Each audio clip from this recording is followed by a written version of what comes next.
Allahu Allahu Allahu Allah. Marilah sama-sama kita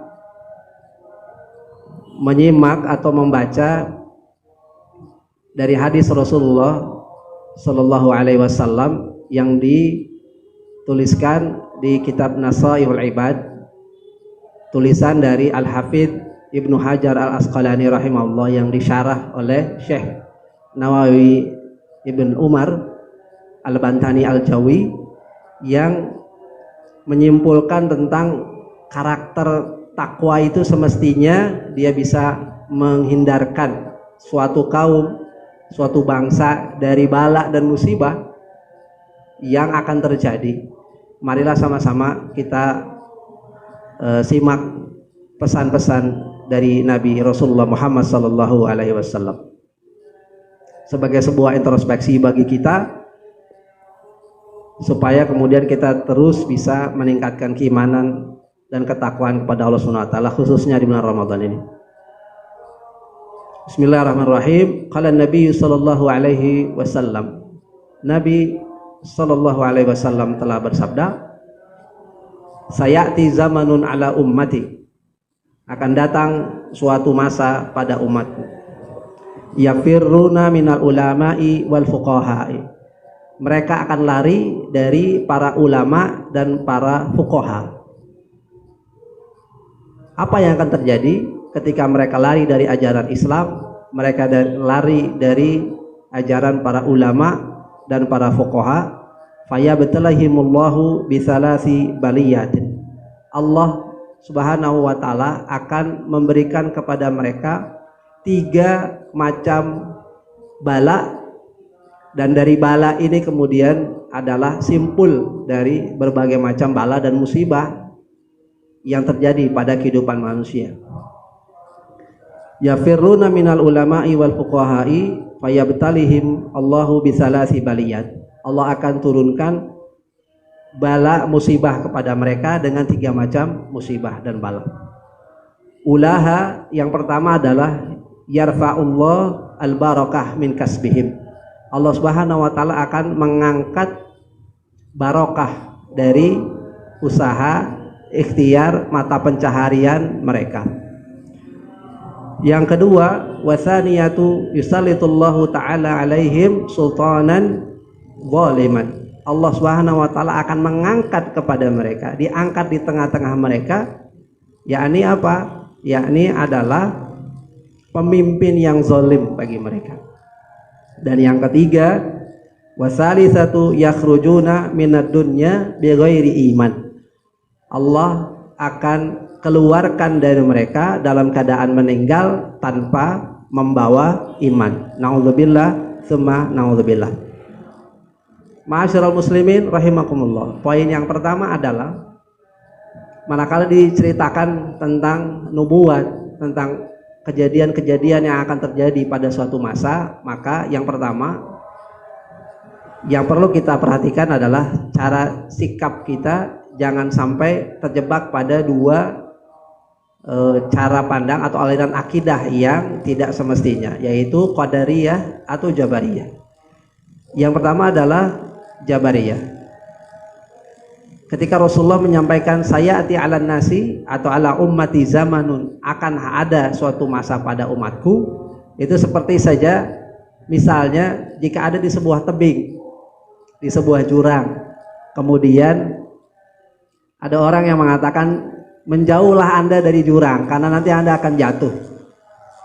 Sesuatu yang diperingatkan oleh Rasulullah jauh-jauh hari, itu artinya bukan untuk kemudian disikapi secara pasrah bahwa ini pasti akan terjadi, damual mungkin, tidak mungkin tidak terjadi, ini pasti akan terjadi, karena itu kita berlepas tangan saja. Tidak seperti itu. Itu artinya kita bersifat Jabariyah. Ini yang dilakukan sebagaimana ada yang memperingatkan kita bahwa jangan bermain-main di tebing, di jurang itu, dekat di situ sangat berbahaya. Atau ada binatang buas, ya kita sudah tahu bersama bahwa jika ada binatang buas maka kita harus menjauhinya. Jika ini disampaikan oleh Rasulullah Sallallahu Alaihi Wasallam, maka kita berikhtiar agar jangan sampai ini terjadi pada masa kita, sekuat tenaga kita.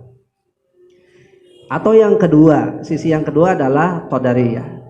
Qadariyah adalah sebuah aliran yang justru malah tidak sama sekali memandang atau kemudian menjadikan Allah sebagai satu-satunya zat yang menentukan, ya. Innallaha ala kulli syai'in qadir. Ya, bahwa kemudian manusia dengan ilmunya 100% yang menentukan nasibnya. Ini juga kemudian tidak seperti demikian, menolak, ya, tentang hal-hal yang akan terjadi yang dinubuahkan oleh Rasulullah SAW. Nah, sikap kita adalah Ahlussunnah wal Jamaah. Kita meyakini bahwa ini adalah ketentuan dari Allah SWT, dan kita, sebagaimana kita memahami bahwa menurut para ulama takdir itu terbagi menjadi dua: takdir mubrom, takdir final, takdir yang ada di lauh mahfuz yang mungkin tidak ada terjadi perubahan, yang Allah SWT yang maha tahu, dan ada takdir muallaq, takdir yang kemudian dia bersentuhan dengan ikhtiar-ikhtiar manusiawi, dan disitulah kemudian letak ikhtiar dan doa kita, sehingga kita diperintahkan untuk berusaha sekuat tenaga kita. Yang kedua adalah manakala kita lari dari ajaran para ulama dan para fuqaha. Ulama adalah al-ulama'u warasatul anbiya. Jadi satu-satunya pewaris nabi, ajaran-ajaran kenabian adalah para ulama. Pertanyaannya adalah, ulama yang seperti apa dan bagaimana ulama yang kemudian di akhir zaman ini kita ikuti ucapan-ucapannya.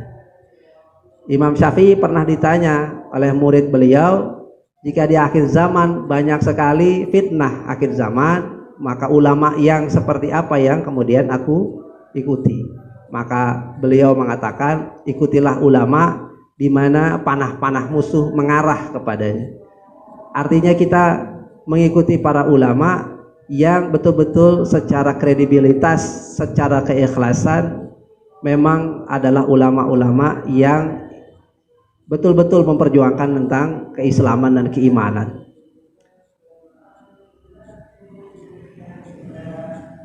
Manakala kita lari dari ajaran Islam yang sebenarnya, maka kemudian Allah SWT akan memberikan kepada kita 3 simpul musibah ini.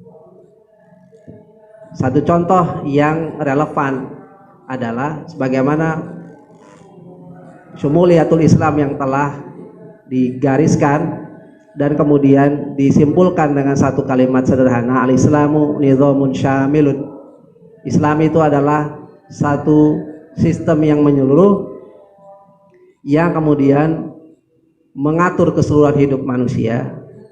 Maka manakala kemudian kita menghindarkan diri menjadi Islam yang sifatnya ritual, menjadi Islam yang hanya masuk ke wilayah-wilayah yang sifatnya spesifik, hanya di masjid saja, sholat, ritual ibadah dan lain-lainnya, maka kita akan mengabaikan kehidupan-kehidupan yang lain. Di pasar kita tidak ada yang berislam, cara berdagangnya tidak berislam, cara interaksi perdagangannya tidak Islam, ekonominya tidak Islam, banknya masih bank-bank ribawi, kemudian tidak sama sekali menengok persoalan-persoalan kebangsaan, persoalan-persoalan sistem pemerintahan, politik Islam dan seterusnya, budaya, sosial dan lain sebagainya. Maka ini akan terjadi beberapa hal yang tadi sudah disampaikan.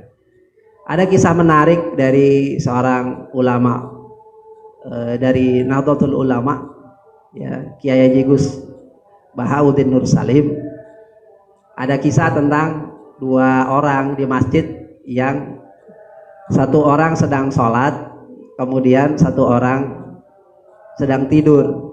Yang aneh adalah, ma'asyiral muslimin, ternyata yang digoda, dikipas-kipas oleh si setan ini adalah orang yang sedang tidur. Ditanyalah kemudian gitu, kenapa, ya, oleh temannya, kenapa kamu malah menggoda orang yang sedang tidur? Kok orang yang sholat tidak diganggu? Kenapa tidak digoda? Kemudian setan ini bilang, yang tidur ini ulama, ya. Yang tidur ini orang yang tahu tentang yang halal dan haram, termasuk bab fikih ibadah dan lain-lain. Tapi orang ini sholat itu seluruhnya salah, rukunnya, syaratnya dan seterusnya, bacaannya dia tidak paham. Kalau yang sholat begini mau banyak sekalipun dia tidak akan dinilai ibadah, salah. Saya kipasi aja ulamanya supaya dia tidak bangun, karena kalau dia bangun dia pasti akan ingatkan orang yang sholatnya salah, ya.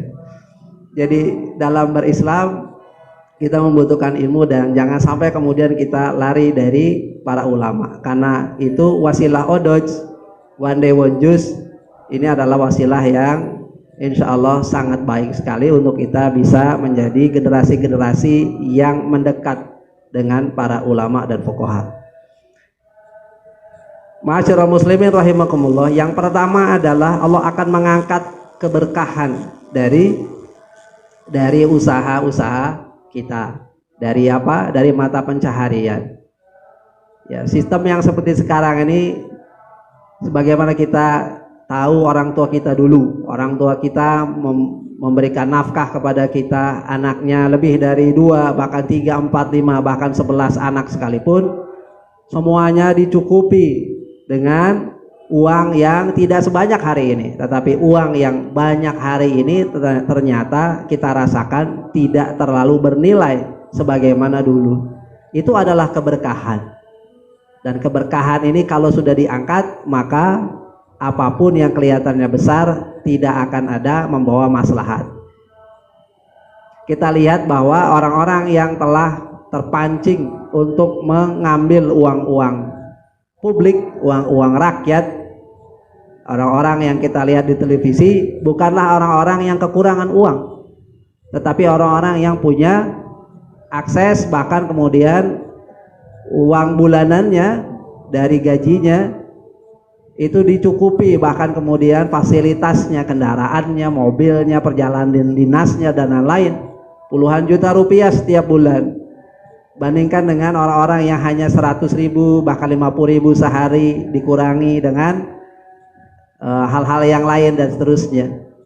Tetapi orang-orang yang disebutkan tadi itu telah diangkat keberkahannya oleh Allah Subhanahu wa taala dari mata pencariannya, karenanya kemudian dia tetap mengambil uang-uang yang bukan haknya. Naudzubillah, summa naudzubillah, karena tidak dibimbing oleh Islam, karena tidak dibimbing oleh keimanan, karena lari dari al-ulama wal fuqaha.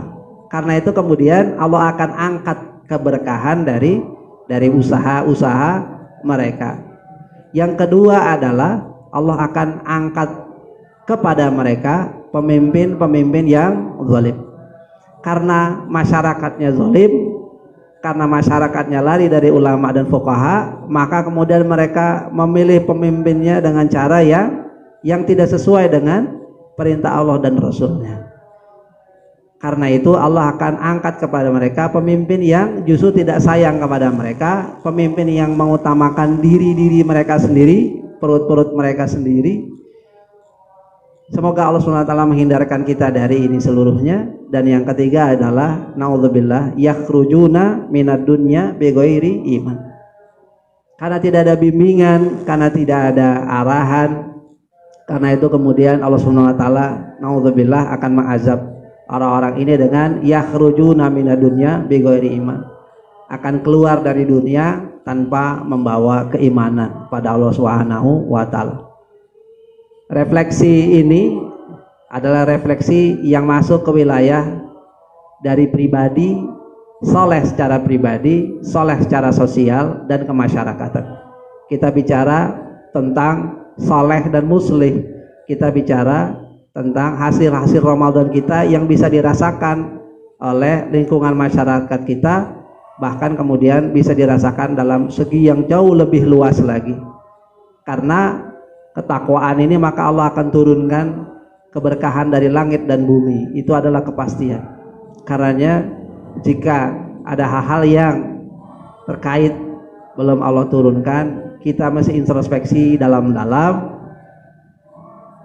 Bisa jadi yang perlu kita lakukan dari waktu ke waktu adalah kita perlu tafakuh fiddin, kita perlu kembali kepada iman, Islam, dan ihsan untuk kemudian kembali kepada para ulama dan fuqaha agar Allah Subhanahu wa taala memberikan keberkahan kepada mata pencaharian kita.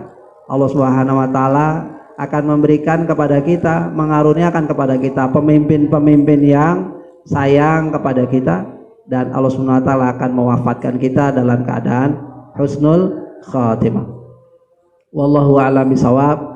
Semoga rekan-rekan Odojer khususnya pada bulan Ramadan ini mampu menjadi pribadi-pribadi dengan program-programnya yang selama ini telah berlangsung, alhamdulillah telah menyebar kebaikan.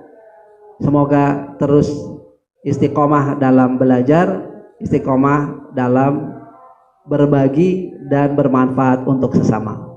Wallahu a'lam bishawab. Wassalamualaikum warahmatullahi wabarakatuh. Allah